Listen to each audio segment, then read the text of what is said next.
உலகம் பிறப்போக்கும் எல்லா உயிர்க்கும் கருமம் சிதையாமல் கண்ணோட வல்லார்க்கு உரிமை உடைத்து இது உலகம். திருக்குறள் என்கிற ஒரு பெரிய ஆலமரம், அதனுடைய கிளைகளாக இன்று பல இலக்கிய அமைப்புகள், திருக்குறள் அமைப்புகள், திருக்குறள் அறிஞர்கள், திருக்குறள் பேராண்மை மிக்கவர்கள், ஆளுமைகள் என்று பல்வேறு நிலைகளிலே பலரும் செயல்பட்டு வருகிறார்கள். திருக்குறளை எந்த அளவுக்கெல்லாம் பயன்படுத்த முடியுமோ அந்த அளவுக்கெல்லாம் அவரவரும் பயன்படுத்துகின்ற நிலையிலே அது இடம் வழங்கி கொண்டு இருக்கிறது என்பதை நாம் பார்க்கலாம். திருக்குறளில் இப்படி இருக்கிறதா என்று கேட்டால், திருக்குறளில் இல்லாத எப்பொருளும் இல்லையால் என்று சொல்லுகிறார்கள். திருக்குறள் எல்லாம் இருக்கின்றன என்று சொல்லும்போது இருப்பவற்றை பட்டியல் போட வேண்டும் என்கிற ஒரு நிகழ்வும் அடுத்து தொடங்க இருக்கிறது என்பதுதான் மற்றவருடைய எண்ணம். அந்த வகையில் நம்ம பார்த்தோம்னு சொன்னா, தந்தை பெரியாரும் திருக்குறளும் இந்த அமைப்பை தொடங்கி என்னை அறிமுகப்படுத்திய இந்த நிகழ்வு மிக சிறப்பாக ஏற்பாடு செய்து நிலைப்புரை வழங்கி கொண்டிருக்கின்ற பெருமைக்குரிய பேராசிரியர் பெருந்தகை தமிழ் செம்மல் விருதாளர் அம்மா பேராசிரியர் முனைவர் பாகியலட்சுமி வேலம்மாள் அவர்கள் என்னை அறிமுகப்படுத்தி இருக்கிறார்கள். இந்த இருக்கை தந்தை பெரியாரின் சமூக புரட்சி நுண் தமிழ் ஆய்விருக்கை என்கிற இந்த அமைப்பின் மூலம் இன்று இந்த நிகழ்வு நடைபெறுகிறது. இந்த இருக்கையை உருவாக்கியவர்கள் டாக்டர் சோம இளங்கோ அவர்கள், டாக்டர் சரோ இளங்கோ அவர்கள். அவருடைய அயராத முயற்சியினால் இந்த நிகழ்வு தொடர்ந்து நடைபெற்றுக் கொண்டிருக்கிறது என்று நினைக்கின்றேன். 27க்கும் மேற்பட்ட அரங்குகள் நிகழ்ந்து கொண்டிருக்கின்றன என்பதையும் நான் அறிகிறேன். இந்த வகையில் திருக்குறளுக்கும் என்று இருக்கைகள் அமைத்து எந்த அளவுக்கெல்லாம் திருக்குறளை மக்கள் மத்தியில கொண்டு சேர்க்க முடியுமோ அந்த அளவுக்கு சிறப்பாக செயல்படக்கூடிய நண்பர்களை எல்லாம் நான் போற்றி வணங்கி மகிழ்கிறேன். இணைப்பிலே இருக்கின்ற பெருமக்கள் அனைவரையும் இந்த நேரத்திலே நான் வணங்கி மகிழ்கிறேன். அவர்கள் அனைவருக்கும் என்னுடைய அன்பார்ந்த இரவு வணக்கத்தை பணிவோடு தெரிவித்துக் கொள்கிறேன். இது பெரியாரும் திருவள்ளுவரும் என்கிற இந்த தலைப்பை அம்மா சொன்ன உடனே, வேலம்மாள் அம்மா அவர்கள் சொன்ன உடனேயே, பெரியார் இருக்கை என்று சொன்ன உடனேயே பெரியாரும் திருக்குறளும் என்ற தலைப்பிலே பேசலாமே என்று சொன்ன உடனே அதை ஏற்றுக்கொண்டார்கள். திருக்குறளை நாம் இன்று இவ்வளவு பெருமையாக பேசிக்கொண்டு இருக்கிறோம் என்று சொன்னால் அதற்கு ஒரு காலகட்டத்தில் பெரியாருடைய மாநாடுதான் காரணமாக இருந்திருக்கிறது என்பதை நாம் எல்லோரும் நன்கு அறிவோம். ஆகவே பெரியார் திருக்குறளுக்கு மிகப்பெரிய தொண்டு செய்திருக்கிறார் என்கிற நிலையிலே தான் முதலில் மாநாடு நடத்தியவர் என்கிற பெருமை பெரியார் அவர்களுக்கு உண்டு. அந்த மாநாட்டின் வழி பெற்ற வெளிப்பாடுகள், அதனுடைய புலப்பாடுகள், அதனால் ஏற்பட்ட தெளிவுரைகள் இவற்றை மக்களிடம் கொண்டு சேர்த்தல் என்கிற வகையிலே இந்த மாநாடு மிகச்சிறந்த புகழ் பெற்றிருக்கிறது என்பதைத்தான் நாம் எண்ணி பார்க்க முடிகிறது. அந்த வகையில் பெரியார் பொதுவாக திருக்குறளை ஒரு பகுத்தறிவு நூல் என்றோ அல்லது இப்பொழுது நினைக்கின்ற அளவுக்கு முதலில் அவருக்கு அந்த திருக்குறள் என்பால் ஈடுபாடு வரவில்லை. திருக்குறள் ஒரு நூல் இருக்கிறது என்கிற அளவில் தான் இருந்திருக்கிறாரே தவிர அதை கொஞ்சம் கொஞ்சமாக தொட்டு பார்க்க தொட்டனை தூரும் மணற்கேணி என்பதை போல அதை தொட அதில் இறங்க மற்றவர்களுடைய பேச்சில் இருந்தும் மற்றவருடைய வழிகாட்டலில் இருந்தும் கேட்டுதான் திருக்குறள் மீது தன்னுடைய ஆர்வத்தை அவர்கள் வளர்த்து கொண்டிருக்கிறார்கள் என்பது.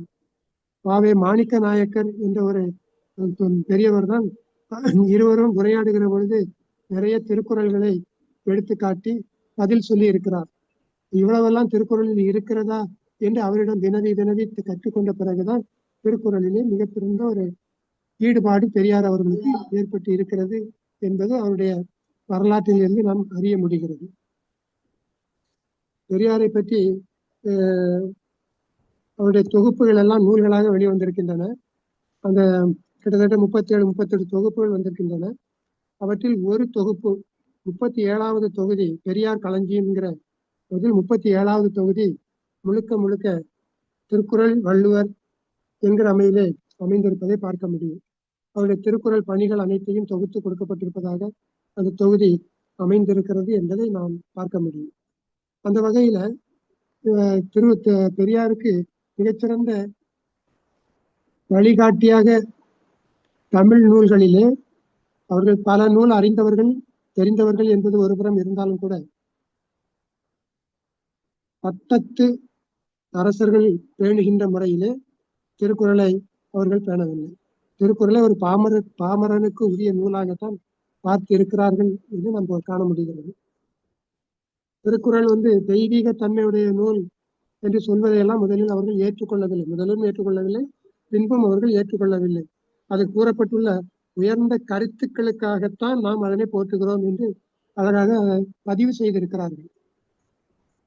திருக்குறளை தெய்வீக தன்மை உடையது, அல்லது அது மற்றவர்களால் பாராட்டப்படுகிறது, அல்லது தத்துவ கருத்துக்களை எல்லாம் சொல்லுகிறது என்பதற்காக அதை அவர்கள் போற்றவில்லை.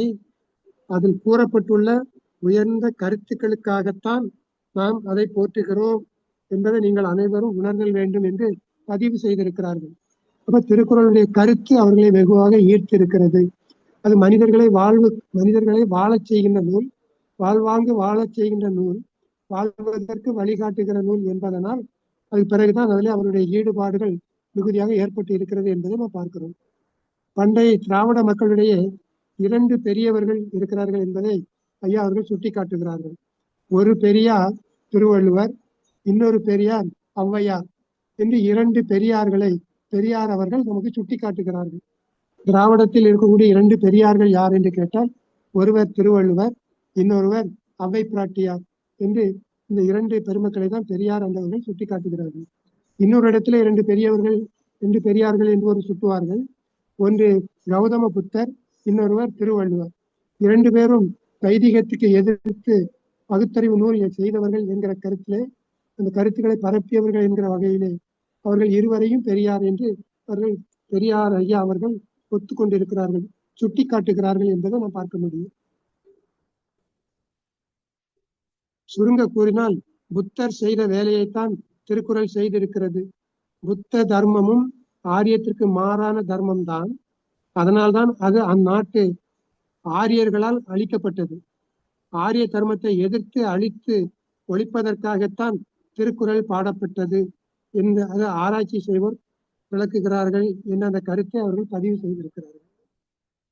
ஆரியத்திற்கு எதிராக, அதாவது வைதிகத்திற்கு எதிராக கருத்துக்களை பரப்பிய முதன்மை நெறியில இருப்பது சமணம், பௌத்தம். கிமு 6ஆம் நூற்றாண்டு என்று சொல்கிற பொழுது இந்த சமய மறுமலர்ச்சி தோன்றிய காலம். அந்த காலத்துலதான் சமணம் தோன்றி இருக்கிறது. அதாவது வைதிக நெறியை எதிர்த்து சமணம் தோன்றி இருக்கிறது. அதற்கு அடுத்த காலகட்டத்தில் தான் பௌத்தம் தோன்றி இருக்கிறது. கௌதம புத்தருடைய பௌத்தம் தோன்றி இருக்கிறது. அந்த காலகட்டத்தில் தான் சீனாவில் கன்ஃபூசியஸும் என்கிற அந்த கன்ஃபூசியஸால் தோற்றுவிக்கப்பட்ட சமயம் தோன்றி இருக்கிறது. ஆக இப்போ வடக்கே வைதிகத்தை எதிர்த்து குரல் கொடுத்த நெறிகளிலே தலை நிற்கிற மதம் என்று சொன்னால் சமணமும் பௌத்தமும்.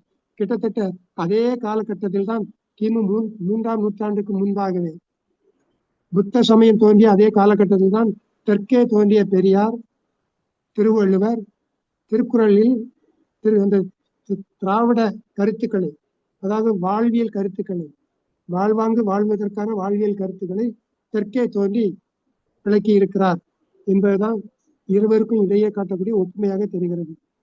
திருக்குறள் கிமு 31 என்பது அரசியல் அளவிலே முடிவு செய்யப்பட்ட உண்மை என்று நாம் தெரிந்திருந்தாலும் கூட, திரு கந்தசாமி முதலியார் என்பவர் கிமு 3ஆம் நூற்றாண்டுக்கு முற்பட்ட நூல் என்று அதனை விளக்குகிறார்கள். அதுக்கு காரணம் இந்த சமய மறுமலர்ச்சி தோன்றிய காலகட்டம் தான். கௌதம புத்தர் கிமு 3ஆம் நூற்றாண்டு அளவிலே, அதாவது 500 இருந்து 300க்கு இடைப்பட்ட காலத்திலே தோன்றி பௌத்த மதத்தை தோற்றுவித்திருக்கிறார் என்று சொல்வார்கள். கிட்டத்தட்ட அதே காலகட்டத்தில் தான் தெற்கே திருவள்ளுவர் தோன்றி திருக்குறளை எழுதி புதிய கருத்துக்களை, அறிவு புதையல்களை நமக்கு அள்ளி வழங்கி இருக்கிறார் என்று பார்க்க முடிகிறது. ஆகவேதான் 2 பெரியார் அவர்கள் சுட்டி காட்டுகிறார்கள். நாம் போற்றக்கூடிய பெரியார்கள் இருவர், ஒருவர் கௌதம புத்தர், இன்னொருவர் திருவள்ளுவர்.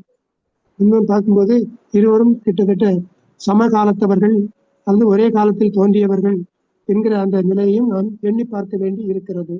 சமய மறுமலர்ச்சி என்கிறது திராவிட சமயம் என்று ஒன்று இருந்திருந்தால் அது அந்த கிமு 3ஆம் நூற்றாண்டுக்கு முற்பட்ட சமயமாக இருந்திருக்க வேண்டும். அந்த அடிப்படையிலே தான் திருவள்ளுவரும் 3ஆம் நூற்றாண்டுக்கு முன்பே தோன்றியவர் என்கிற அந்த கருத்து சிந்தனையும் இருக்கிறது என்பதை நாம் விளங்கிக் கொள்ள வேண்டும். திருக்குறளை சிறிதாவது ஆராய்ச்சி செய்தவன் என்று என்னால் கூறிக்கொள்ள முடியாது. அது பெரியார் அவர்களே ஒத்துக்கொள்கிறார்கள். திருக்குறளை சிறிதளவேனும் ஆராய்ச்சி செய்தவன் என்று என்னால் ஒத்துக்கொள்ள முடியாது. அதன் பெருமையை நான் ஓர் அளவுக்காவது உணர்ந்திருக்கிறேன் என்பதையும், அதன் மீது எனக்கு அளவற்ற பற்று உண்டு என்பதையும் நான் தெரிவித்துக் கொள்ள ஆசைப்படுகிறேன் என்றுதான் திருக்குறள் மீது தன்னுடைய ஆர்வத்தை புலப்படுத்துகிறார்கள் என்று நாம் பார்க்கிறோம். திருக்குறளின் ஒவ்வொரு கருத்தும் ஒருவன் வாழ்க்கைக்கு பெரிதும் பயன்படக்கூடியதாக இருக்கிறது. வாழ்க்கையின் ஒவ்வொரு நிலையும் ஒவ்வொரு துறையும் நன்றாக அதில் விளக்கப்பட்டு இருக்கிறது. எந்த நூல்களும் விளக்காத, எந்த நூல்களாலும் சமயங்களாலும் விளக்கப்படாத கருத்துக்கள் எல்லாம் செறிவாகவும் சுருக்கமாகவும் நிறைவாகவும் தெளிவாகவும் உறுதியாகவும் திருக்குறளில் விளக்கப்பட்டு இருக்கிறது என்பதற்காகவே திருக்குறளை விரும்புகிறோம் என்று பெரியார் சொன்னதை போல மற்றும் பல பெரியவர்களும் சொல்லி இருக்கிறார்கள் என்பதை நாம் பார்க்க முடிகிறது. திருக்குறளில் பொய்யை மெய்யாகவோ மெய்யை பொய்யாகவோ கயிறு பிரிக்கின்ற வேலை இல்லை. அதற்காகவும் நான் திருக்குறளை விரும்புகிறேன் என்று ஐயா வாக்குமூலம் கொடுத்திருக்கிறார்கள். அதாவது எந்த திருப்பி திருப்பி ஒரு பொய்யை திருப்பி திருப்பி சொல்வதனால் அது மெய்யாகிவிடும் என்று நம்புகிறவர்கள் இருக்கிறார்கள். அப்படி சொல்லுகின்ற பெரியவர்களும் இருக்கிறார்கள், அறிஞர்களும் இருக்கிறார்கள். ஆக அப்படிப்பட்ட நிலையில திருக்குறள் பொய்யை மெய்யாக சொல்கிறது என்பதற்காகவோ இல்ல மெய்யை பொய்யாக சொல்கிறது என்பதற்காகவோ இல்லை. அது சொல்லக்கூடிய கருத்துக்கள் மனித வாழ்க்கைக்கு உயர்ந்தவை, ஏற்றவை, உகந்தவை, மனித வாழ்க்கையை பண்படுத்தக்கூடியவை, மனிதனை மனிதனாக வாழ செய்யக்கூடிய பக்குவம் படைத்தவை என்பதன் அதை நான் விரும்புகிறேன், அதை நான் உணர்ந்து போற்றுகிறேன் என்று பதிவு செய்திருப்பதை பார்க்க முடியும். இப்ப திருக்குறள் மீது ஏனோ தானோ என்று அவர்கள் ஆர்வம் கொள்ளவில்லை, ஏனோ தானோ என்று அதை பரப்புவதற்கான முயற்சி அவர்கள் எடுக்கவில்லை. அது ஆரியத்தை வைதிகத்தை எதிர்த்து நிற்கின்ற ஒரு சிறந்த நூல் என்பது மட்டுமன்று, வைதிக கருத்துக்களோடு வாழ்வியலை தெளிவுபடுத்தி நுழைகின்ற அந்த நிலையும் இருக்கிறது என்பதை அவருடைய எண்ணங்கள் நமக்கு காட்டி இருக்கின்றன என்று பார்க்கிறோம். திருக்குறளில் ஒரு அரசன், ஒரு விவசாயி, ஒரு வியாபாரி, ஒரு துறவி, ஒரு பொதுநல தொண்டன், ஒரு மந்திரி, ஒரு காதலன், ஒரு காதலி, ஒரு தலைவன், ஒரு தலைவி, சகலருக்கும் அறிவுரை வழங்கப்பட்டு இருக்கிறது. இது பெரியாருடைய கூற்று. அப்படியே அவருடைய பதிவு செய்யப்பட்ட ஒரு கூற்று. இவன் எல்லாருக்குமான கருத்து அதில் எல்லோரும் அந்த துறை இல்லை இந்த துறை இல்லை என்றெல்லாம் பட்டியல் போடுவார்கள். ஆனால் பெரியார் அவர்கள் அதை ஒரு வாழ்க்கை கண்ணோட்டத்தில் பார்க்கிற பொழுதுதான் அரசன், விவசாயி, வியாபாரி, துறவி, பொதுநல தொண்டர், மந்திரி, காதலன், காதலி, தலைவன், தலைவி என்று இவர்களுக்கெல்லாம் பொருந்துகின்ற நீதிகளை, பொருந்துகின்ற கட்டுப்படுத்துகின்ற அந்த உறுதிப்படுத்தப்பட்ட இந்த செய்திகளை எல்லாம் திருக்குறள் சொல்லி இருக்கிறது. ஆகவே நான் அதை போற்றுகிறேன் என்கிற அந்த நிலையும் அவர்களிடம் இருக்கிறது என்பதை பார்க்கிறோம். திருக்குறள் ஆசிரியருக்கு கடவுளை பற்றி கூட நம்பிக்கை இல்லை, கடவுள் வாழ்க்கை என்று ஒன்று சொல்லப்பட்டு இருக்கிறது, ஆனாலும் கடவுள் மீது நம்பிக்கை இல்லை என்பதை காண முடிகிறது என்று பெரியார் அவர்களுடைய கருத்தின் வழி புலப்படுத்தப்பட்டு இருக்கிறது என்பதை பார்க்கிறோம். ஒரு திருடன் களவாடினான் என்றால் அவன் எந்த நட்சத்திரத்தில் களவாடினான் என்பது சப் இன்ஸ்பெக்டருக்கு தெரிய வேண்டியதில்லை, அல்லது இமயமலையின் உயரம் திருவள்ளூர் எவ்வளவு என்று தெரிய வேண்டியதில்லை. அவனுக்கு தெரிந்திருக்க வேண்டியதெல்லாம் சப் இன்ஸ்பெக்டர் வேலைக்கோ ஒரு தாசில்தார் வேலைக்கோ BA பட்டம் MA பட்டம் தேவையில்லை, குறள் படிப்பே போதுமானது. எவ்வளவு உறுதியாக தெளிவாக ஆராய்ந்து தெளிந்து தெளிவாக சொல்லி இருக்கிறார் என்பது. எந்த ஒரு வேலைக்கானாலும் அதற்கு பட்டங்கள் தேவையில்லை, குறள் மட்டும் படித்திருந்தால் போதும் என்று இப்படி திருக்குறளுக்கு இவ்வளவு தெளிவாக யாரும் இதுவரைக்கும் சொல்லல. பெரியாரை தவிர வேறு யாரும் இந்த அளவுக்கு சொல்லவில்லை. எந்த பட்டங்கள் படித்தாலும் அது அறிவை விளக்குவதற்கு பயன்படலாம் என்றாலும் கூட இந்த தொழிலுக்கோ அல்லது அந்த தொழிலை செய்வதற்கான திறமைக்கோ அந்த திறமையை கையாளுகின்ற முறைமைக்கோ திருக்குறள் ஒன்று மட்டுமே போதுமானது. ஆக அது கருத்தை சொல்கிறது, கருத்தை விளக்குகிறது, கருத்தை எப்படி செய்ய வேண்டும் என்று செயல்முறையையும் சொல்லுகிறது திருக்குறள். அப்போ எண்ணம் சொல் செயல் என்கிற வகையில திருக்குறளுக்கு இணை திருக்குறள் தான் என்கிற அந்த உயர்ந்த சிந்தனை பெரியாரிடம் இருக்கிறது என்பதை நாம் பார்க்கிறோம். திருவள்ளுவருடைய கொள்கைகளையும் அவருடைய பாட்டின் அருமையையும் அவற்றால் திராவிட நாடு பெற்றிருக்க வேண்டிய பலனையும் கம்பனது ராமாயணம் அடியோடு கெடுத்து விட்டது. பார்ப்பன சூழ்ச்சிக்கு பலியான கம்பனால் இந்நாட்டில் நிலவியிருந்த திராவிட கலாச்சாரமே பாழாக்கப்பட்டு விட்டது என்ற ஒரு கருத்தையும் அவர்கள் பதிவு செய்திருக்கிறார்கள். திருக்குறளை நம் தமிழ் நூல்களிலே பார்த்தோம்னா திருக்குறளை கிட்டத்தட்ட 700க்கும் மேற்பட்ட குறட்பாக்களை கம்பன் எடுத்தாண்டு இருப்பான். கம்பனுடைய காப்பியத்திற்கு ஆணிவேராக, அதனுடைய பதிவு பொட்டலமாக, பதியமாக இருப்பது திருக்குறள் என்பதை நாம் எண்ணி பார்க்க வேண்டும். அதிகமான திருக்குறள்களை, கிட்டத்தட்ட 700க்கும் மேற்பட்ட திருக்குறள்களை கம்பராமாயணத்தில் ஆளப்பட்டிருப்பதை நாம் ஆய்வு செய்தவர்கள் அறிந்து கொள்ள முடியும். அப்படிப்பட்ட ஒரு நூல். அந்த திருக்குறளினுடைய பண்பாட்டு மலர்ச்சியினால்தான் கம்பன் தன்னுடைய, அதாவது வால்மீகி செய்த காப்பியத்தை திருத்தியும் விடுத்தும் புகுத்தியும் புதுக்கியும் செய்திருக்கிறான் என்று சொன்னால் அதற்கு அடிப்படையாக அமைந்தது திருக்குறள் தான் என்பதை மறப்பதற்கு இல்லை. திருக்குறள் கருத்துக்கள் கம்பனுடைய உள்ளத்திலே இளையோடி கொண்டு இருந்ததனால், திருவள்ளுவருடைய நீதி கம்பனுடைய உள்ளத்தில் ஒலித்து கொண்டு இருந்ததனால், அந்த திருத்தங்களை, வால்மீகி ராமாயணம் செய்த திருத்தங்களை கம்பன் ஏற்றுக்கொண்டு புதிய கம்பராமாயணம் என்கிற தனி ஒரு இலக்கியத்தையே அவனால் படைக்க முடிந்தது என்று சொன்னால் அதற்கு குறிப்பாக அடிப்படையாக அமைந்தது திருக்குறள் என்பதை நாம் மறந்து வருவதற்கு இல்லை. அதை நாம் எண்ணி பார்க்க வேண்டும்.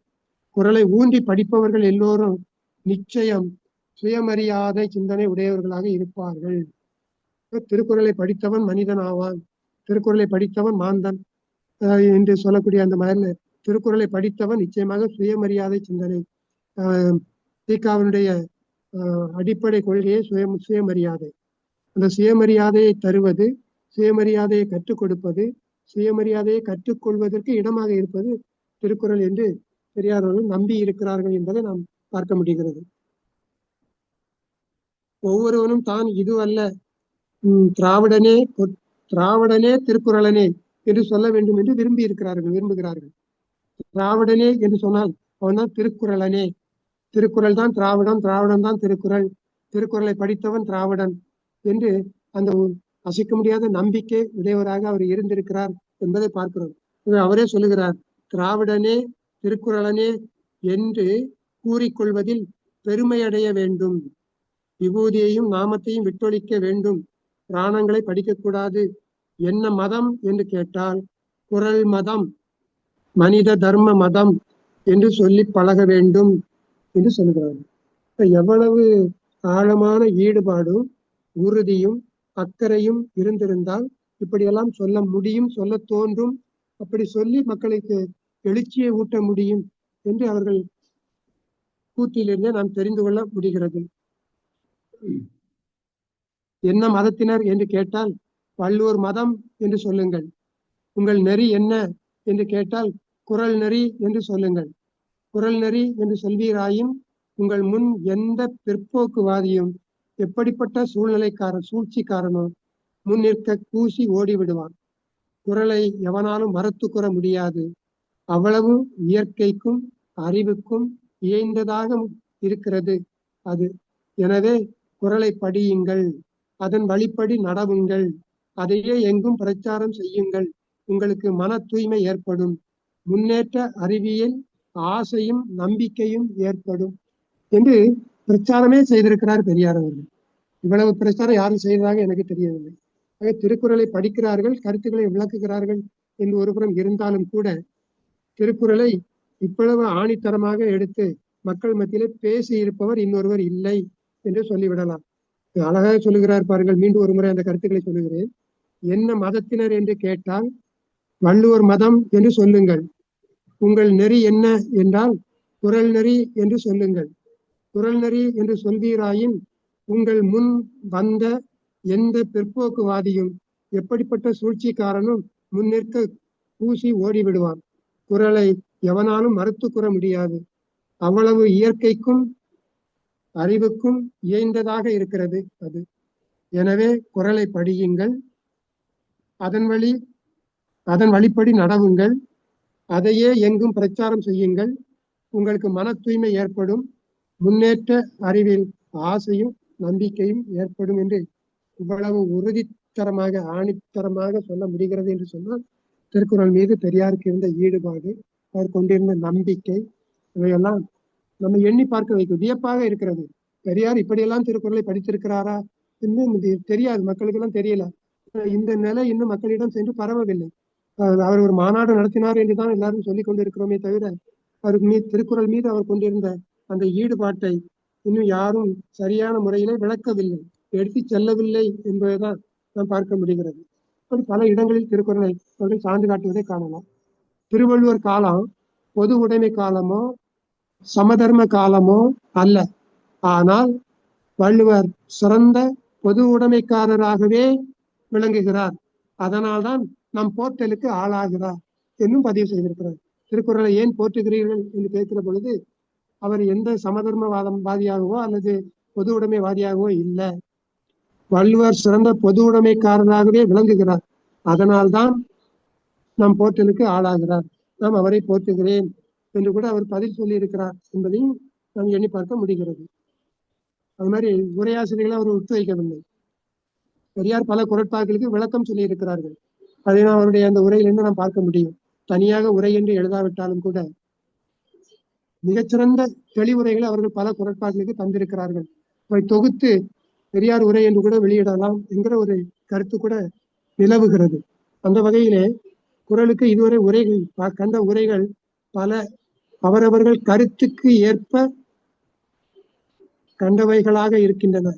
ஆதலால் ஜாதி மத கடவுள் உணர்ச்சி கடந்து இயற்கை உணர்ச்சியோடு பகுத்தறிவை கொண்டு நடுநிலையில் நின்று உரை கண்டால் அவ்வுரை மூலம் திராவிடர் கழகம் விரும்பும் கருத்துக்களை காணலாம். ஆதலால் குறளை போற்றுங்கள்.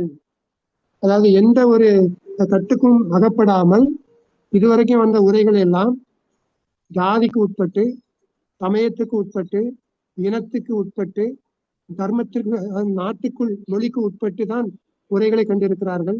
சூழலுக்கு ஏற்ப உரை கண்டிருக்கிறார்கள். அவர் சார்ந்திருக்கின்ற அமைப்பை சார்ந்து உரை கண்டிருக்கிறார்கள். ஆனால் எந்த சார்பும் இல்லாமல் ஒரு உரை இதுவரைக்கும் வரவில்லை. அப்படி ஒரு உரை வருமானா இருந்தால் அது எல்லோருக்கும் பொதுவான ஒரு உரையாக இருக்கும். அதுதான் நம்முடைய சிந்தனையாக இருக்கும். நாம் காணக்கூடிய சிந்தனையாகவும் அது அமையும். அதுவே நாம் எதிர்பார்க்கக்கூடிய நிலை என்று சுட்டி காட்டி இருக்கிறார்கள்.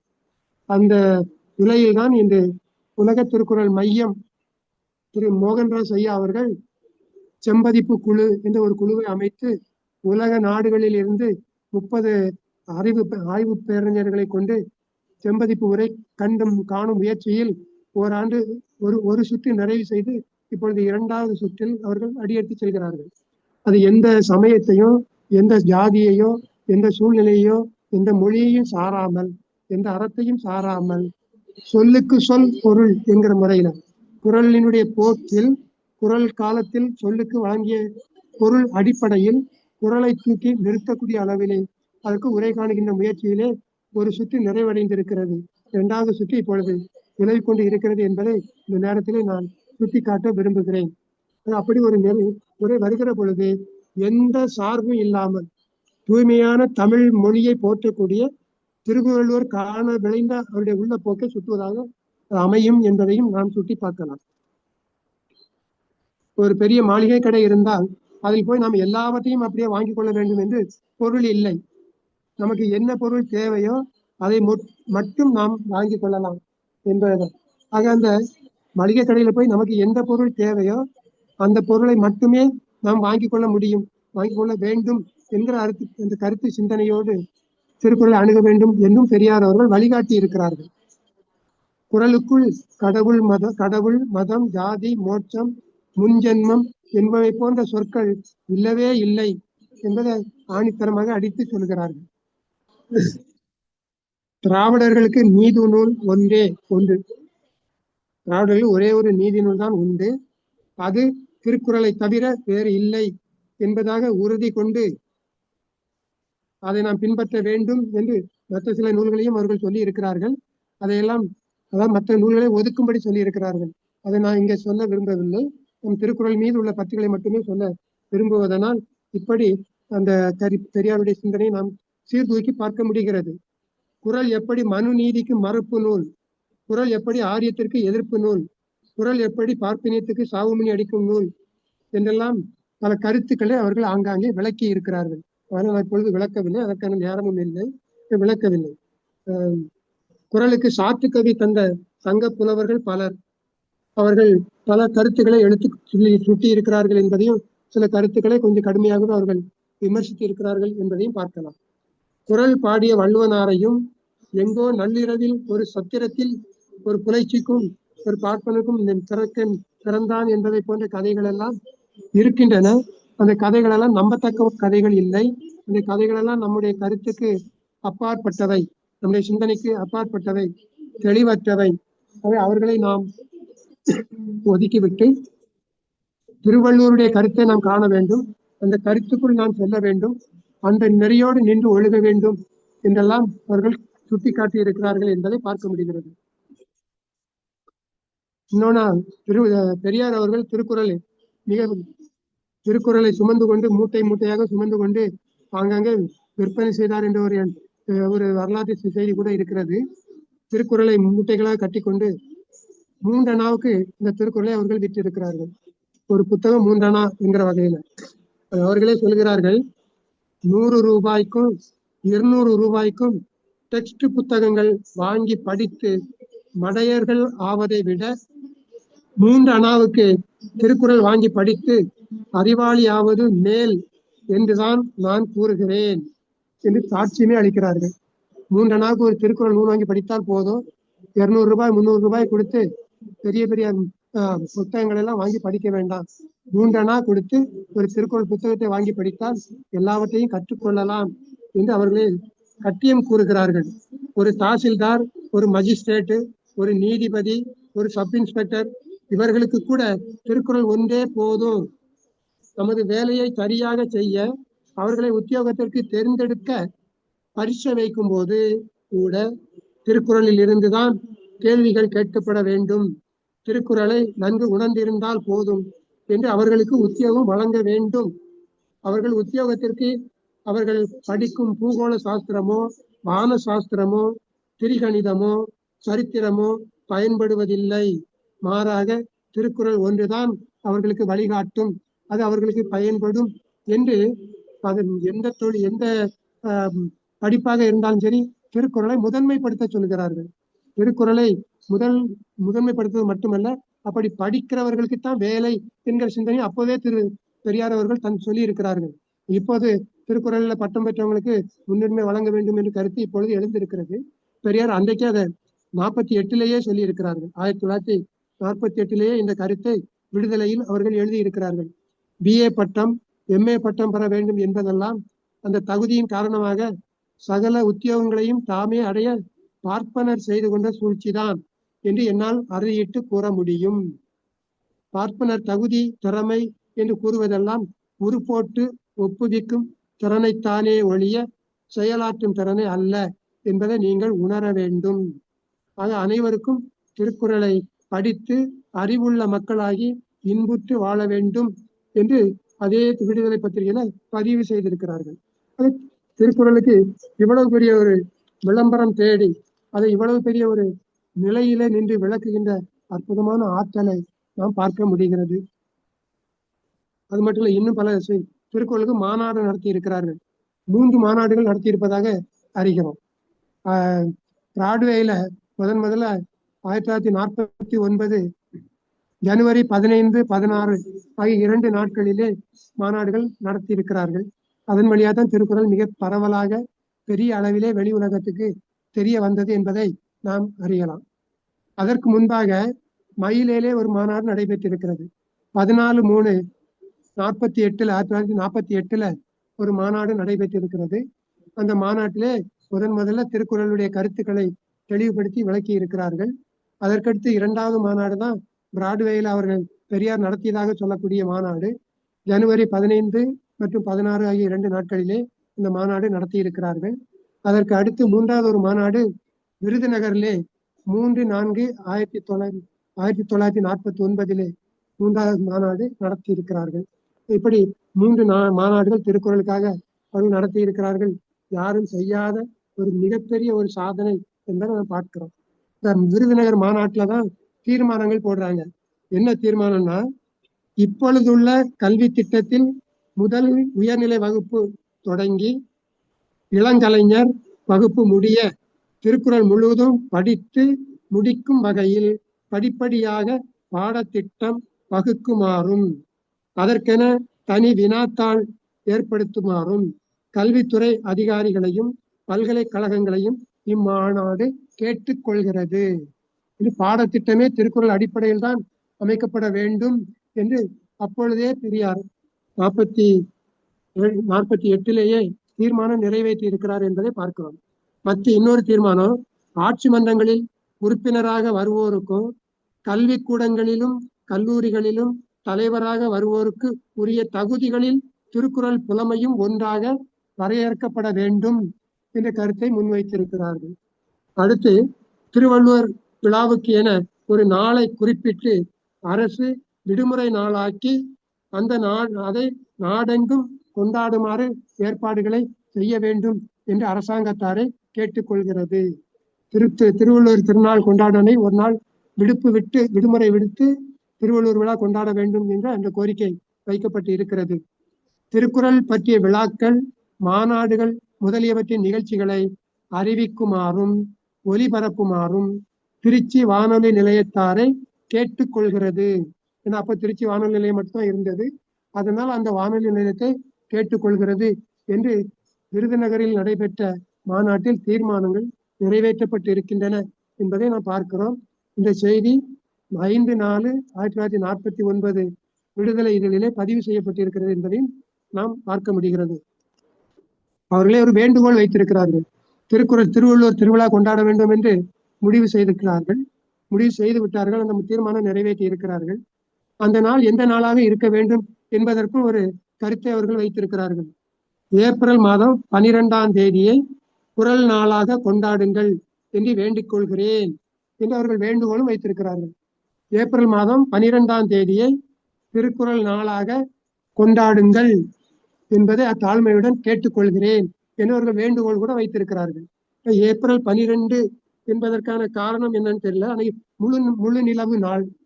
ஏப்ரல் 12 அவர் சொல்லியிருக்கக்கூடிய நாள் முழு நிலவு நாள் என்று அமைந்திருக்கிறது.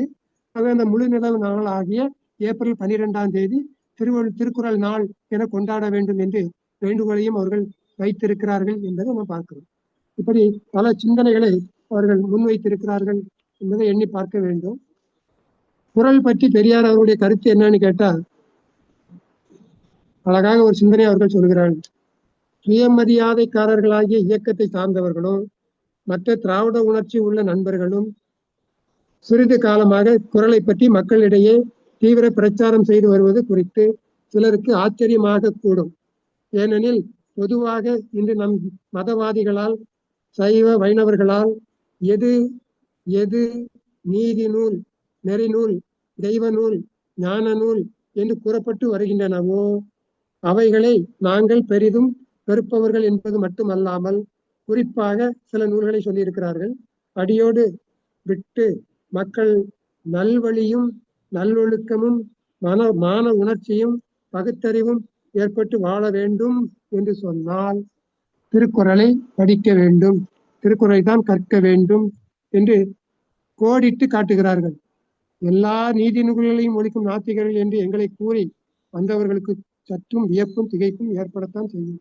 எல்லா நூல்களையும் வேண்டாம் என்று சொன்ன நாத்திகர்கள் திருக்குறளை மட்டும் படியுங்கள், திருக்குறள் ஒன்று மட்டும் போதுமானது என்று சொல்லக்கூடிய அளவுக்கு ஒரு தெளிவு கிடைத்திருக்கிறது. அது திருக்குறளால் கிடைத்திருக்கிறது என்பதை சுட்டி காட்டும் போதுதான் நமக்கு வியப்பாகவும் இருக்கிறது, விந்தையாகவும் இருக்கிறது என்று பார்க்கிறோம்.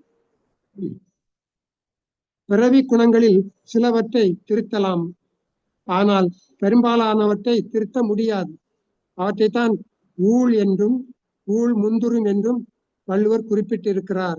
ஆக எவ்வித இயற்கை குணங்களை, காமம், முற்பிறவியின் பயன் என்பதெல்லாம் மதவாதிகளுடைய வீண் கற்பனைகளே என்று ஒரு கருத்தை அவர்கள் வழி வைத்திருக்கிறார்கள். எழுபிறப்பு ஐயா இளங்கோ ஐயா அவர்கள் கூட இந்த எழுபிறப்பு என்பதற்கு புதிய விளக்கம் தந்தார்கள். அதாவது எழுபிறப்பு என்பதற்கு 7 பிறவி, 7 பிறப்பு மனித பிறவி, 7 தலைமுறை, ஒரு பிறப்பில் 7 பருவங்கள் என்றெல்லாம் விளக்கங்கள் தந்திருப்பதை அவர்கள் சுட்டி காட்டினார்கள். அது 7 பருவங்களாக ஒரு பிறப்பினுடைய 7 பருவங்களாக இருக்கும் என்ற கருத்தை அவர்கள் முன்வைத்தார்கள். அந்த கருத்தை பல சிந்தனைகள், பல கருத்துக்கள் வெவ்வேறாக அமைவதனால தான் என்னுடைய உரை நூல்ல கூட நான் எழுபிறப்பு என்பதை எழுபிறப்பு என்றே சொல்லியிருப்பேன். அதற்கு வேறு விளக்கம் சொல்லியிருக்க மாட்டேன். ஏன்னா அவரவர் கற்பவர்கள் அவர்களுடைய கற்பனைக்கு ஏற்றபடி, அவருடைய கருத்துக்கு ஏற்றபடி, அவர்கள் பெற்றிருக்கின்ற தெளிவுக்கு ஏற்றபடி பொருள் கொள்வார்கள் என்பதற்காகத்தான். அந்த உரையில மிக தெளிவாக ஐயா அவர்கள் வந்து காட்டிய அந்த அதே கருத்தை தான் பெரியார் அவர்களும் சுட்டுகிறார்கள். குண மாற்றங்களாலேயே பிறப்பு என்று ஒருவர் கூறியிருக்கிறார். பல காரணங்களால் ஒருவன் கொண்டுள்ள கருத்துக்கள் மாற்றம் அடையலாம். அக்கருத்து மாற்றமே மறுபிறப்பு, அதாவது வேறு பிறப்பு என்று சொல்லப்படுவதாகும். கருத்து மாற்றம்தான் மறுபிறப்பு அல்லது வேறு பிறப்பு என்கிற சிந்தனையை பெரியார்கள் முன்வைத்திருக்கிறார்கள். ஒரு மறுபிறப்பு அப்படின்னு சொன்னா கருத்து மாற்றங்கள் மறுபிறப்பு. இருபிறப்பாளர்கள் என்று ஒரு பகுதியை சுட்டுவதெல்லாம் உண்டு. மறுபிறவி எடுத்திருக்கிறான் அப்படின்னு சொன்னா ஒரு கொடிய நோயில் இருந்து கொடிய விபத்தில் இருந்தோ அல்லது நோயில் இருந்தோ அவன் பிழைத்து விட்டான் என்று சொன்னால் மறுபிறப்பு எடுத்திருக்கிறான் என்று சொல்வார்கள். அப்படி அதையெல்லாம் சுட்டி காட்டி பிறப்பு என்று சொல்லப்படும் ஒருவனை பார்த்து நாம் அவன் மறுபிறவி ஆகிவிட்டான், புதிய பிறவி ஆகிவிட்டான், அவன் மறுபிறவி எடுத்து விட்டான் என்றெல்லாம் சொல்கிறோம் அல்லவா. இதை போலத்தான் கருத்து பரிமாற்றம் என்பது, பிறப்பு என்பது அவனுடைய ஒரு காலத்திலேயே நிகழக்கூடிய சிந்தனைகள் தான் என்பதை பெரியார் அவர்கள் காரணமாக சுட்டி இருக்கிறார்கள் என்பதை பார்க்க முடிகிறது. பெரியார்கள் சுட்டுவதற்கு இன்னொரு காரணம், பிறர்க்கின்னா முற்பகையும் தமக்கின்னா பிற்பகல் தாமே வரும் என்ற குரலை காட்டி, காலையில் செய்தால் மாலையில் வரும், அதே நாள் நமக்கு திரும்பி வரும் என்று சொல்கிற பொழுது அது பிறவியோடு தொடர்பு படுத்தி சொல்லப்படுகின்றன என்பதை பார்க்க முடியும். ஒரு பிறப்பில் இக்கட்டை தாண்டி விட்டால், அதாவது ஒரு பிறப்பில் இக்கட்டை தாண்டி விட்டால் மறுபிறவி எடுத்தான் என்றும் முப்பிறவி கொண்டான் என்றும் பிழைத்தது புது பிறவியை பிறந்தான் என்றும் சொல்லும் வழக்காறுகள் இருக்கின்றன என்பதை சொல்லி இந்த குண்டலகேசி ஒரு செய்யுள் சொல்லுகிறது. பாளையாம் தன்மை செத்தும் பாலனாம் தன்மை செத்தும் காளையாம் தன்மை செத்தும் காமுறும் இளமை செத்தும் மீளும் இவ் இயல்பும் இன்னே மேல்வரு மூப்பும் ஆகி நாளும் நாம் சாகின்றோமால் நமக்கு நாம் அழாததென்னே என்று குண்டலகேசி ஒரு பாடலை சொல்லுகிறது. அதாவது ஒவ்வொரு பருவமும் இளமை குளவி பருவம் முடிந்து அது செத்து இளமை பருவம் வருகிறது, இளமை பருவம் செத்து அதுக்கு அடுத்த பருவம், இப்படி ஒவ்வொன்றாக கடந்து எல்லா பருவங்களும் செத்த பிறகு மூப்பு வருகிறது. அப்போ ஒரு பிறப்பிலேயே எல்லா பருவங்களையும் நாம் அடைகின்ற அந்த நிலை ஐயா இளங்கோ ஐயா அவர்கள் சுட்டிய அந்த கருத்து இங்கேயும் புலப்படுத்தப்படுகிறது என்பதை நாம் சுட்டிக்காட்ட விரும்புகிறேன். ஒரு பருவத்திலேயே, அதாவது ஒரு ஆணா இருந்தாலும் சரி பெண்ணா இருந்தாலும் சரி 7 பருவங்கள் என்று சுட்டப்படுகின்றன.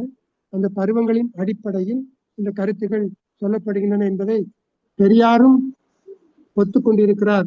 அவருடைய சிந்தனையும் அதுவாக இருக்கிறது என்பதைத்தான் இங்க நான் சுட்டிக்காட்டி, இந்த கருத்துக்கள் வந்து நான் குரலை ஆராய்ந்து பார்க்காமல் பரிமேலழகரும் அவரை போன்றவர்களும் பல்வேறு கருத்துக்களை சொல்லியிருக்கிறார்கள் என்ற எண்ணத்தை அவர்கள் கருதுகிறார்கள். நேரம் கடந்து விட்டது என்று நினைக்கிறேன். மாநாடு, இந்த சென்னையில் நடந்த மாநாடு, அந்த மாநாட்டிலே சில சிந்தனைகள் வைக்கப்பட்டிருக்கின்றன. கடவுள் வாழ்த்து என்கிற ஒரு அதிகாரம், அதில் அவர் எந்த கடவுளையும் சொல்லவில்லை, எந்த சமய கடவுளையும் சுட்டாமல் குணங்களின் அடிப்படையில் தான் கடவுளை சுட்டி இருக்கிறார் என்ற கருத்தை பெரியார் முன்வைத்திருக்கிறார். எனவே அந்த கருத்தின் அடிப்படையில் கடவுள் சிந்தனைகள் புகைத்திருக்கின்றன என்பதை நாம் எண்ணி பார்க்கிற பொழுது திருவள்ளுவர் குணத்தினுடைய அடிப்படையில் தான் இறை பண்புகளை உருவாக்கி இருக்கிறார் என்பதை இங்கு சுட்டி இருப்பதை பார்க்கிறோம். அந்த 10 குறட்பாக்களையும் தனித்தனி அவர்கள் விளக்கி இருக்கிறார்கள். ஒவ்வொரு குரலாக எடுத்து 10 குறட்பாக்கையும் விளக்கம் சொல்லி அதை தெளிவுபடுத்தி இருப்பதை பார்க்க முடிகிறது. இப்படி ஒவ்வொரு நிலையாக போகின்ற பொழுது இந்த மாநாடு, அந்த மாநாட்டு பெயரே தமிழர் நெறி விளக்க மாநாடு. 15/1/1949 நடந்த அந்த மாநாட்டினுடைய பெயரே தந்தை பெரியார் நடத்திய வள்ளுவர் குரல் மாநாடு. அதுக்கு அடைப்பு குறிக்குள்ள தமிழர் நெறி விளக்க மாநாடு என்று குறிப்பிட்டிருப்பதை நாம் பார்க்கிறோம். இந்த மாநாடு சோமசுந்தர பாரதியார் தலைமையில நடைபெற்று இருக்கிறது. அது ஒவ்வொருடைய கருத்தும் தொகுத்து வழங்கப்பட்டு இருக்கிறது. அது முதல் நாள் மாநாடு. 2வது நாள் மாநாட்டில் பெரியார் அவர்கள் உரை நிகழ்த்தி இருக்கிறார்கள். அந்த உரை என்னன்னா, வேதத்தில் காணப்படும் கலாச்சாரம் இம்சையே அடிப்படையாக கொண்டது, ஆனால் திராவிட கலாச்சாரமோ அகிம்சையை அடிப்படையாக கொண்டது என்று மிகச்சிறந்த ஒரு ஆய்வு. இப்ப நாங்க திருக்குறளை வேதங்களோடு ஒப்பிட்டு செய்கின்ற அந்த ஆய்வுல நாங்க சுட்டிக்காட்டி இருக்கின்ற அந்த முறை இதுதான். வடவருடைய நெறி ஹிம்சை, தென்னவருடைய முறை அஹிம்சை என்பதை நாம் சுட்டி காட்டுகிறோம். அதை திருக்குறள் மிக தெளிவாக எடுத்து காட்டுகிறது என்பதை ஐயா அவர்கள் சுட்டி காட்டியிருப்பது மிக வியப்பாகவே இருக்கிறது. திருக்குறளில் யாகம் முதலாக வெறுக்கப்பட்டிருப்பதும், உழவு தொழில் மேன்மைப்படுத்தப்பட்டிருப்பதும், பரத்தையர் நேசமும் மது உண்ணலும் வெறுக்கப்பட்டிருப்பதும் முற்றிலும் ஆரியத்திற்கு முரண்பட்டது. ஆகவே திருக்குறளை ஒரு கண்டன நூல் என்றே அவர்கள் குறிக்கிறார்கள்.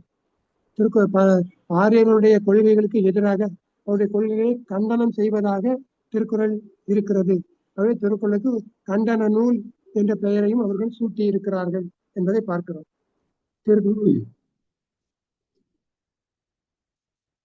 திருவள்ளுவர் அறத்துப்பால் ஆரியர்களின் வேத ஸ்மிருதி வாக்கியங்களுக்கு முரண்பட்டது என்றும், ஆரியர் காட்டிய கடவுள்கள் திருவள்ளுவரின் கடவுளுக்கு முற்றிலும் முரண்பட்டது என்றும், திருவள்ளுவரின் பொருளியல் பாக்கள் யாவும் கௌடல்ய அர்த்த சாஸ்திரத்துக்கு முற்றிலும் மாறுபட்டது என்றும், அதில் விபச்சார தொழில் வருமானமும் மது வருமானமும் குறிப்பிட்டிருக்கும் வள்ளுவர் இரண்டையும் கண்டித்திருக்கிறார்.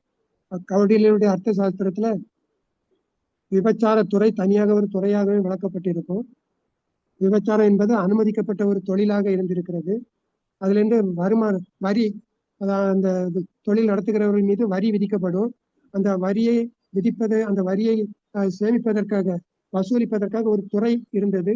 இதெல்லாம் அர்த்த சாஸ்திரத்தில் இருக்கக்கூடிய செய்திகள். ஆனால் திருக்குறள்ல அது மறுக்கப்பட்டிருக்கிறது, அது கண்டிக்கப்பட்டிருக்கிறது. ஆகவே இது ஒரு கண்டன நூல் என்பதை தெளிவுபடுத்தி இருக்கிறார் பெரியார் அவர்கள். பின்னர் பெரியார் அவர்கள் சிறிது நேரம் பேசிய பிறகு மற்றவர்கள் இந்த கருத்துக்களை விளக்கி இருக்கிறார்கள். இப்படி